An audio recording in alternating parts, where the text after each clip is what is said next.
Holistic Earth. The Tower of Babel narrative in Genesis 11 verses 1-9 is an origin myth and parable that explains the diversity of languages among the world's peoples. In the story, a united human race speaking a single language migrates to the land of Shinar and decides to build a city and a tower that reaches the heavens to make a name for themselves. However, God observes their actions and confounds their speech, causing them to no longer understand each other, ultimately scattering them across the world. Some scholars have connected the Tower of Babel with real structures, like the Ziggurat Etemenenki in Babylon, although there is no archaeological evidence to support this claim.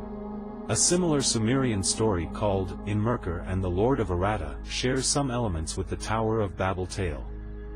The term, Tower of Babel, is not used in the Bible.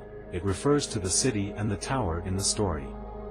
The name Babel likely comes from the Hebrew word Balal, meaning to jumble or confuse.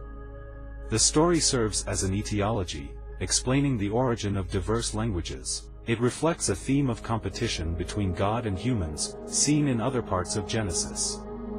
While some interpretations suggest that the tower's construction was an act of hubris, there are alternative readings that emphasize its role in creating cultural and linguistic diversity.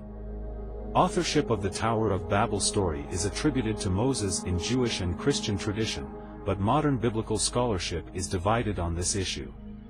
Some scholars argue for multiple sources, while others believe in a single, anonymous author. Comparable myths from Sumerian and Assyrian cultures share similarities with the Tower of Babel story, indicating a broader cultural theme of linguistic diversity and divine intervention.